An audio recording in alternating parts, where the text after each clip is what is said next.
Hi, my name is Adrian Kowal and I'm the Assistant Athletic Director for Compliance at Oakland University. On behalf of the Athletic Department Administration, I'd like to welcome you to the Oakland University Summer Basketball Camps.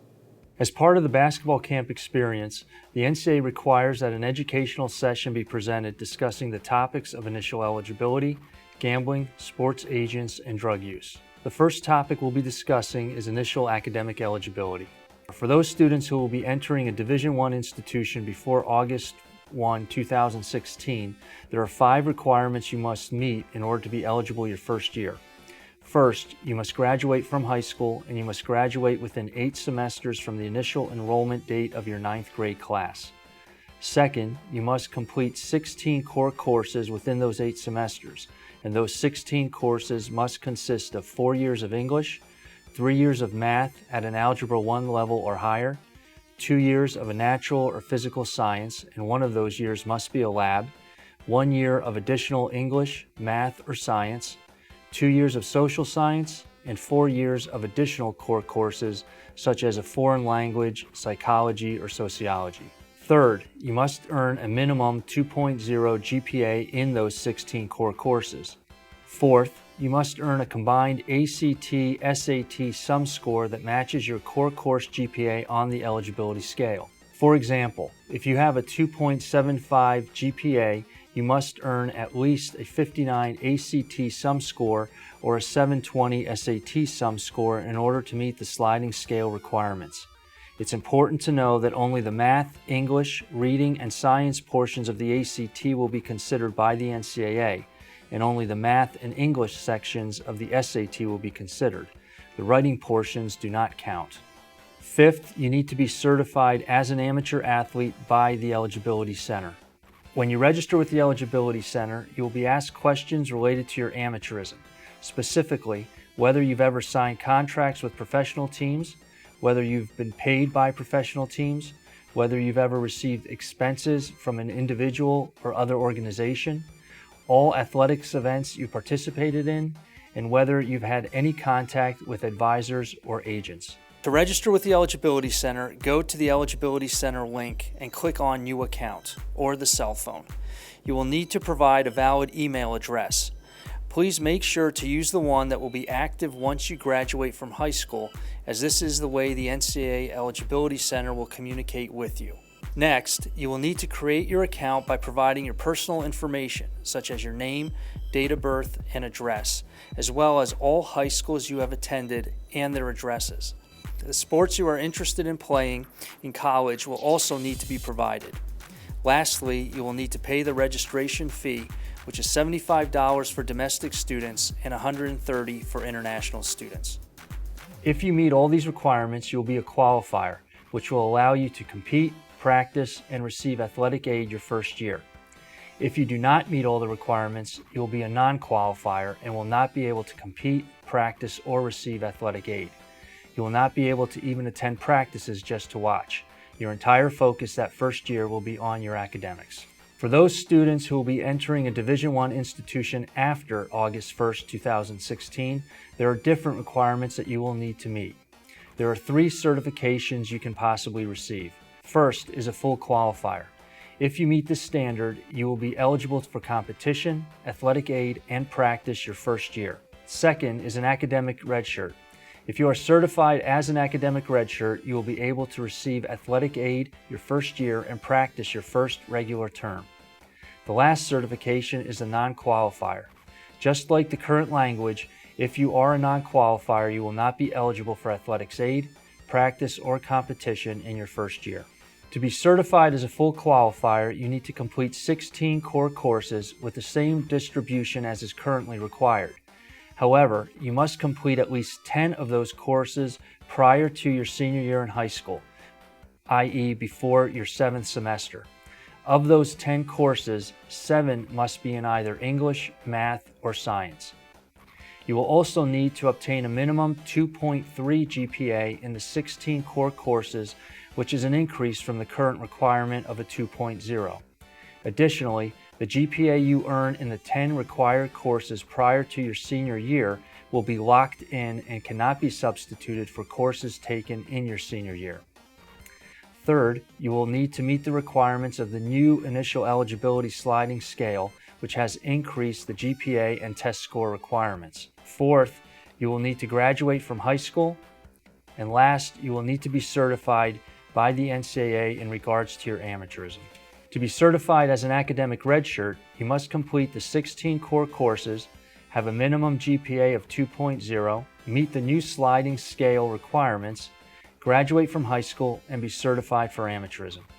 If you meet these requirements, you will be eligible to receive athletic aid your first year and be eligible to practice your first term, but you will not be able to compete. However, if you earn 9 semester or 8 quarter hours during your first term, you will be eligible to practice your second term. If you do not meet any of the new standards, you will be a non-qualifier and will not be eligible for athletic aid, competition, or practice your first year. The next topic I'm going to discuss is gambling. The NCAA opposes all forms of gambling as it undermines the integrity of sports contests, jeopardizes the welfare of student athletes, and goes against the purposes and true meaning of sports. As a student athlete, you are prohibited from gambling on any college or professional sports contests. Generally speaking, if there is a sport for which the NCAA conducts a championship and there is a similar sport on the professional level, such as basketball, baseball, soccer, and football, it is impermissible to bet on those contests. Additionally, you are not permitted to take part in internet gambling, even though it may be legal, and you cannot participate in any fantasy leagues where you have to pay to enter and/or there is a chance for you to win a prize. The most common example is the NCAA basketball pools. If you have to pay to enter or you can win a prize, you are not permitted to participate. This includes pools run by family members as well as friends. If you bet on any team at your school, you are permanently ineligible to play in any sport. If you bet on any college or professional team, not your own, you are ineligible for 1 year. Let's talk a little bit about sports agents. A sports agent is an individual who directly or indirectly represents or attempts to represent an individual for the purpose of marketing his or her athletics ability or reputation for financial gain. Additionally, a sports agent is anyone who seeks to obtain any type of financial gain or benefit by securing a prospective student-athlete's enrollment at an educational institution or from a student-athlete's potential earnings as a professional athlete. When it comes to sports agents, you are not permitted to sign with an agent at any time, and that means before enrolling in college as well as during college. This applies to both a written contract as well as an oral contract. So if you talk to an agent and say, yes, you can represent me, you are no longer eligible for college sports.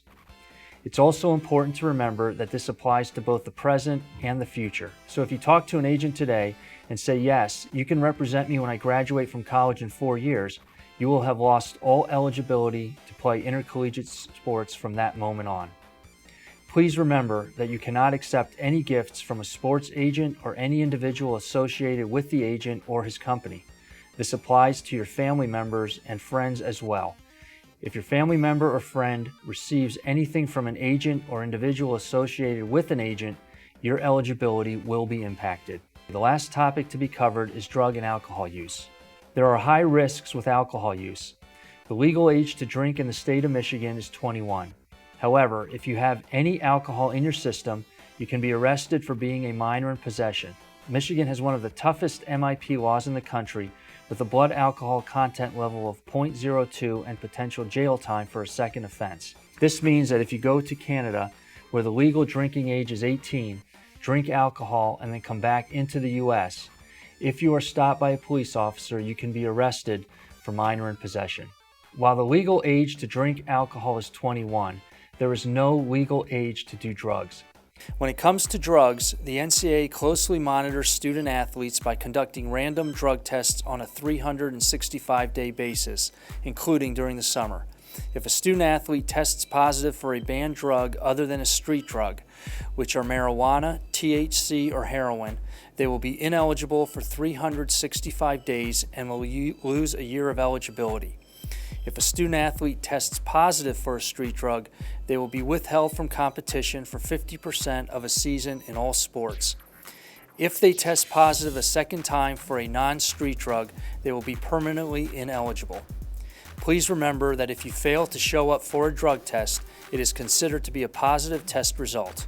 You should also be aware that many colleges conduct their own drug testing. While most grade school and high school basketball athletes dream of playing in the NBA, it's important that you don't lose sight of the big picture. The number of high school athletes who play NCAA basketball is a small slice of the pie. The number of NCAA student athletes who go to the pros is an even smaller slice of the pie. And the number of high school athletes who go to the pros is the smallest slice of all. If you get an opportunity to play college basketball or any other sport in college, you will be known as a student athlete, not an athlete student. The majority of NCAA student athletes go professional in something other than sports. I'd like to thank you for taking the time to watch this video, and I hope your experience at the Oakland University basketball camp this week is a great one.